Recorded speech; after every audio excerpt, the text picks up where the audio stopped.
The slowdown has shown its impact on various sectors and moving parts of this economy.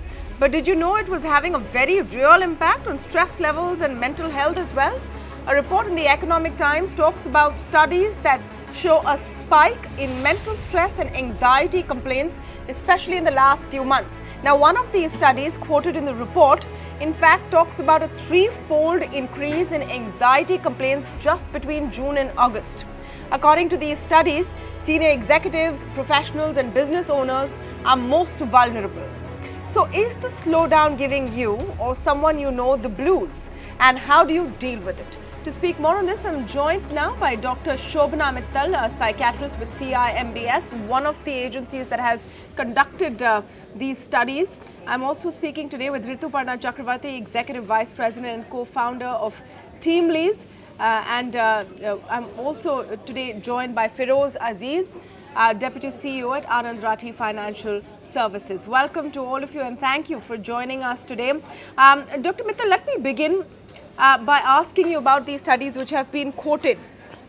Now, what exactly have you found, and is it really fair to say that there is a direct link between the economic slowdown we're seeing and anxiety levels in professionals? Right. So let me first tell you in a nutshell about the study we conducted at SIMS. As you know, SIMS is a leading provider of mental health services in the private sector with a footfall of over 10,000 patient visits a year.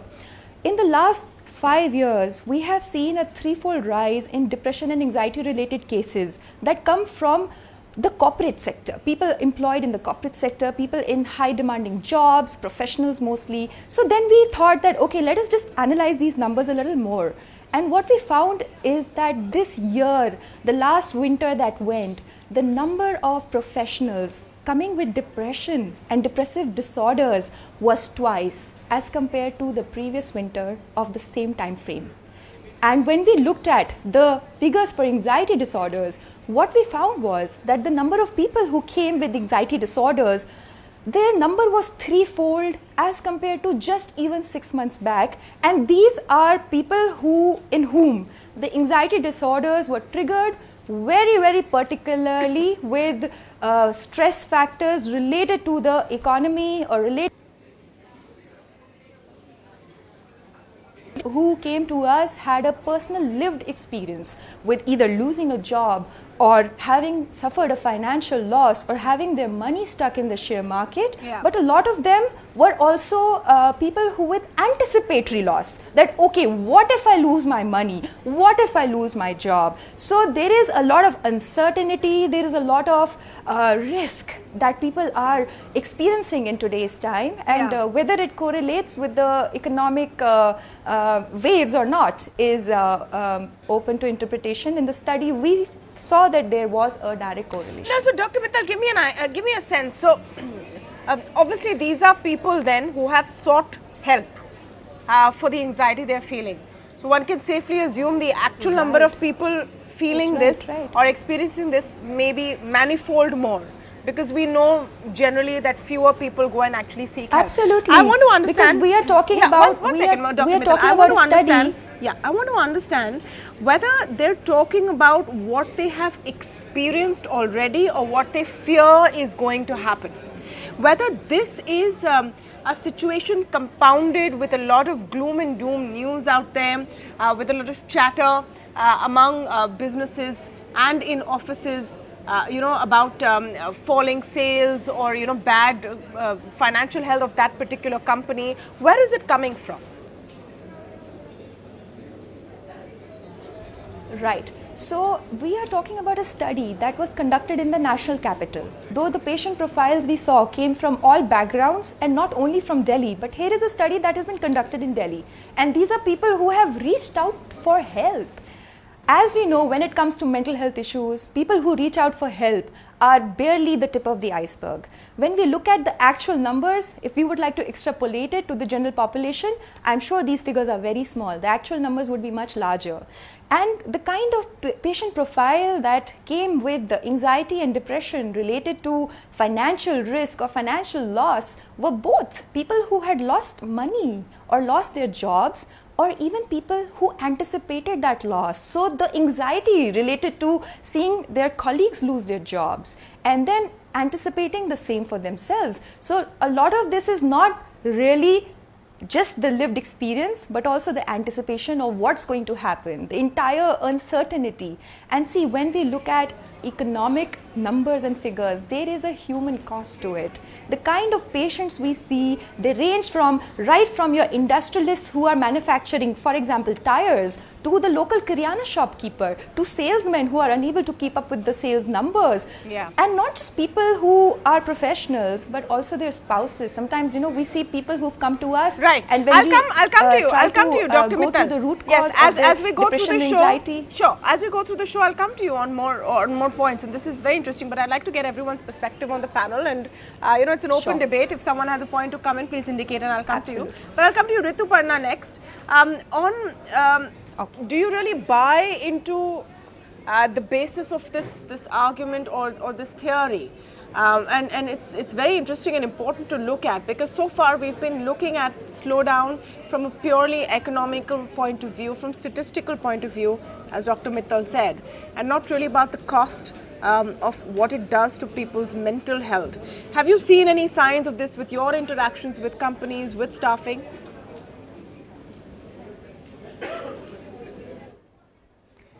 Hi, Tamanna. I think I'm a big believer that my personal well-being and wellness cannot be in the hands of anyone else but myself, which means whether it's economy, whether it's any accidents that happen in the external environment.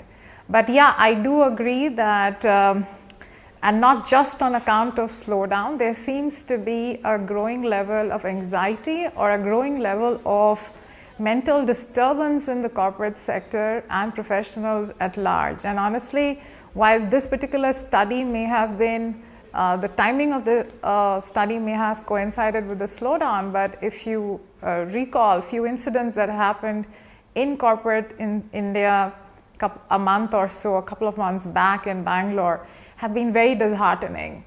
And I guess, and somewhere at the root of all of it could be the lack of mental health, and how it's so much necessary given the volatile environment that we live in today. And to be honest, economic ups and downs are facts of life. But having said that, I think I would be more concerned in terms of diverting the entire situation around how individuals or professionals in corporate India can prepare themselves for these exigencies, these crises, and be better prepared. Because honestly, we cannot have a policy making decision influence, or lack of it influence how our personal well-being, how fit we are at workplace, because we should probably take charge of what we can take control of. Yeah. And to be honest, I've been, not just on account of slowdown, personally been very concerned about the inability of professionals and the garb of saying that work is important, career is important, we are workaholics, not paying attention to these subtle aspects which can prepare themselves for the long haul, can actually ensure mental health, stability and wellness. But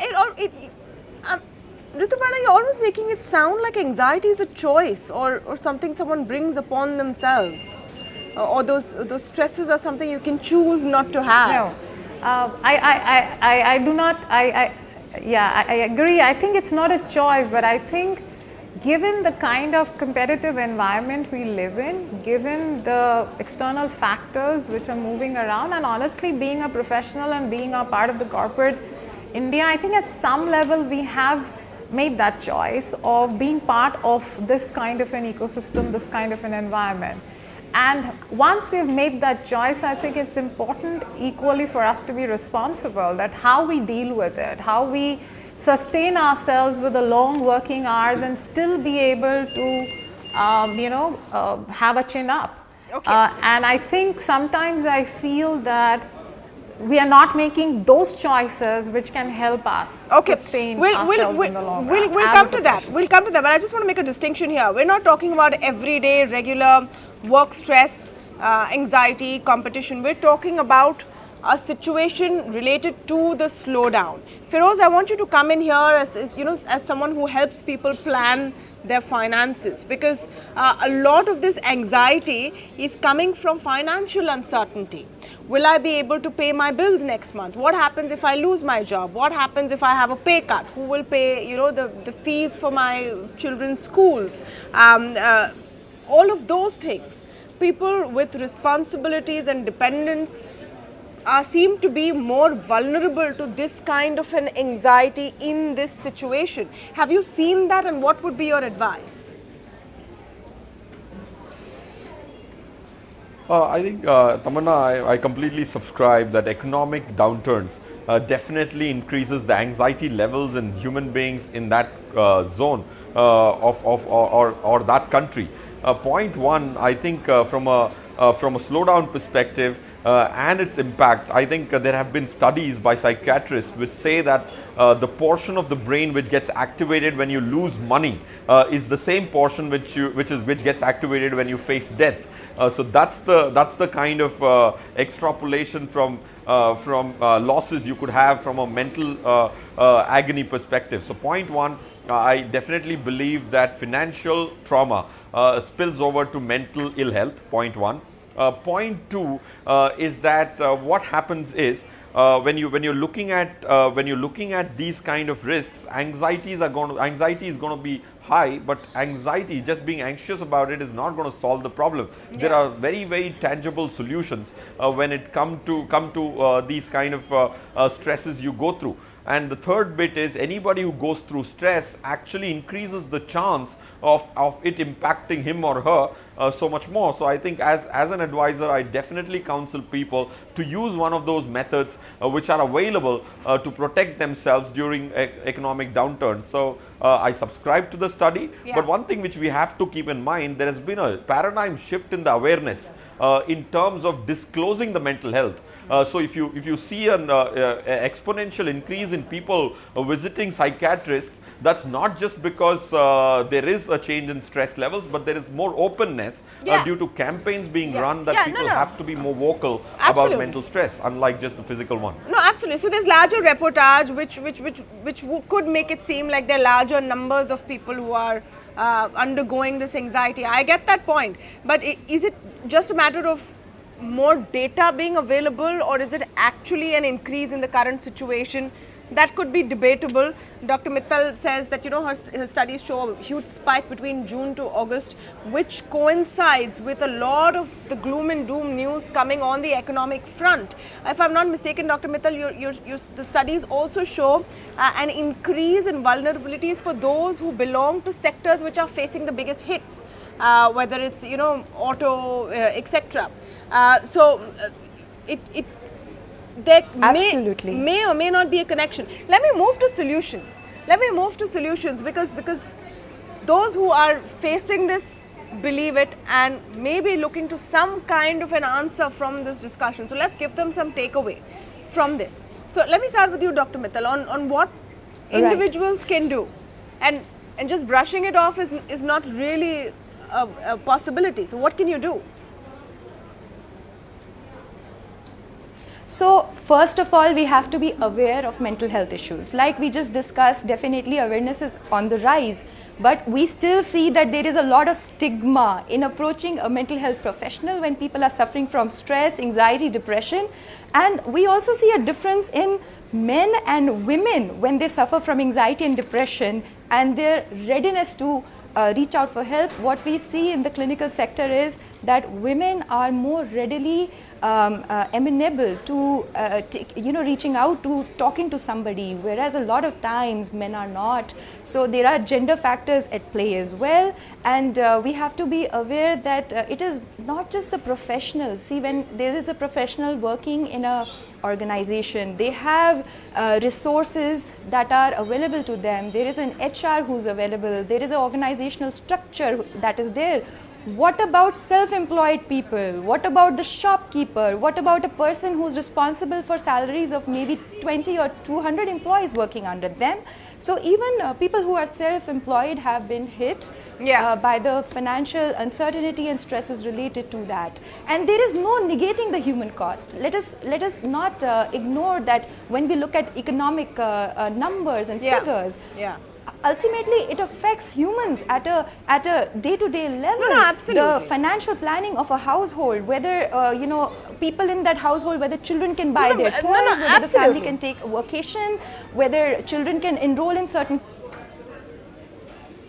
No, absolutely. That gets. Let's come to involved. solutions, Dr. Mittal. Let me bring you to first solutions. Of all, when we talk about let me bring you to solutions. Yeah. Right. So when we talk about solutions, first of all, we have to have awareness of mental health issues. Depression and anxiety don't always present like a feeling of sadness or a feeling of being anxious as such. They can also present with irritability, with mood swings, with body aches, sleep disturbance, headaches, sexual dysfunction, more predisposition to self-medicate with alcohol and smoking, even changes in appetite, losing a lot of weight, gaining a lot of weight. So if you're seeing somebody close to you, or if you yourself are suffering from these symptoms, it could also be palpitations, trembling of hands.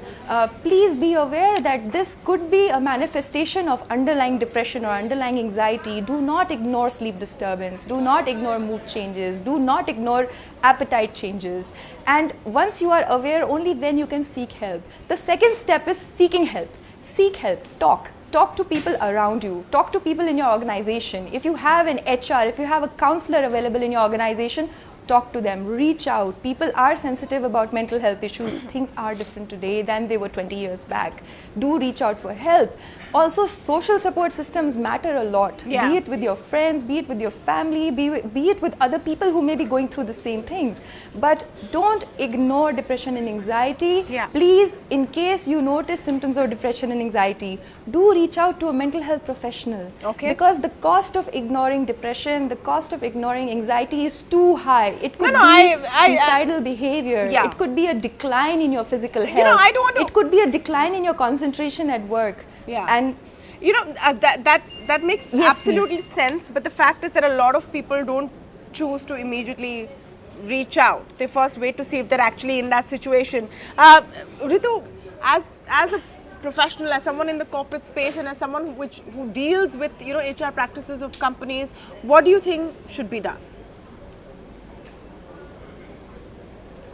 I think I subscribe to what Dr. Mittal said. First and foremost, the dialogue, openness to having conversations with colleagues that you trust, and most importantly, leveraging your immediate social network and confiding in them about your worries and concerns. I think speaking out about one's own thoughts and the way they're looking at the whole scenario would definitely help as a starting point. The second is that it's very important to seek out the right kind of mentors and coaches who will be able to, in a very pragmatic, unbiased manner and with empathy and compassion, be able to understand. Seeking medical help definitely is an option, but I think sometimes just being able to seek guidance from someone who's been there, seen there, maybe have seen various cycles of this sort in the past and how they've tied through this definitely helps. The third thing, I think it's very important in occasions like this to focus on personal wellness. I am a big believer in that, because that helps you just keep your mind fresh, rejuvenated and distracted for the worries that otherwise might kick in. Fourth, I do believe you have to focus on your vocations, the vocations and your choices and hobbies at this point more than any other time, because it's important to be in the right spirit. And I'm a big believer as my fifth point in systematic investment plan, and it's not just financial plans. I think besides financial planning for the future, I think it's very important to also focus on strengthening one's own skill set, the professional skill set development, because at times in our anxiety, we lose sight of our own strengths and we probably end up focusing more on our weaknesses. It's important to understand our strengths and the areas or the skills where we need to complement ourselves. So as professionals, I think this is my simple guidance to them. I think people who are going through this anxiety or suffering, it may not sound it may sound too simplistic, but at times there is a lot of merit in just following these 4-5 processes to kind of come out of it. Absolutely. I mean, if this can help someone who's watching, then the purpose would have been achieved. And especially to get the awareness out there. Firoz, the practical side of it. At the end of it, it is all coming down to money. And the happiest and least affected people would have been those who've already saved and planned and have their nest egg ready in case of an economic slowdown, which would perhaps be very, very few. What about the rest?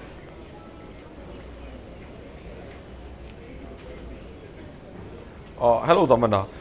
So I couldn't hear the last part, but I'll guess that the question is on the basis of solutions. I think when you're speaking of anxiety resulting from financial distress or anticipated losses or anticipated job losses, I think let me give you some tangible solutions from a finance perspective. Of course, the doctor and my co-panelist actually spoke of what do you do when you're in stress. That is largely common to all the kind of stress which you find yourself in, which is relationship driven or finances driven. So from finances perspective, you have to first see what kind of a person are you. If you're a salaried employee, to bring down anxiety resulting from finances, the first thing you have to do is the contingency fund, which we always recommend in personal finance. Generally, people have 1-2 months of their salaries in bank accounts. If you, as soon as you actually accumulate a 6-month salary in your bank account or in a liquid fund, automatically, subconsciously, your mind tells you that you are in a comfortable position. So that itself, the confidence emanating out of a backup plan itself becomes very, very attractive. Second thing which I always give a tip to a person is during economic slowdowns, please curtail your discretionary spending. You cannot go overboard. Generally what happens is in the current kind of lifestyles, we end up spending a lot of money in discretionary spending over weekends. So that has to be avoided. The third, if you're a business professional, if you're a small-time business person, segregating your business wealth from personal wealth becomes very important. Create a corpus, which is your personal wealth. Create a private trust. That's what I did for myself 3-4 years back. Set aside some money for my livelihood and my dependents' livelihood. Post that, I live a very low anxiety life because every signature I do, every responsibility I take as a professional does not extrapolate. Fourth very important tip, what happens is during jobs uncertainty, people get into a limbo and they stop working. The more you work harder, the lesser the probability that you will lose your job. But if you keep thinking about it, that will influence your job capability and your delivery at the job. And lastly, use this period to actually enhance your skill sets. Quite a few people should and they are currently enhancing their skill set to be able to go through an economic downturn. Technology is going to take away a lot of jobs over the next 10 years. Be it a good economic growth or a bad economic growth, technology will actually take our jobs. So make sure that your skill sets are improved. These are more tangible finance-based solutions. Of course, my co-panelists covered the rest of it. So I thought this was something which was more absolutely very useful solutions economic there. slowdown resulting in absolutely anxiety. very useful solutions there, Feroz. And I like the idea of start looking ahead and start looking at what you can do beyond what you do currently in terms of enhancing your skill sets on a broader policy level. And let me wrap with that. Should there be a larger sort of awareness of something like that which companies or policy makers can look at? And Ritu, let me come to you on that, because this is something that people are fighting on an individual level, if they're even admitting to it at all.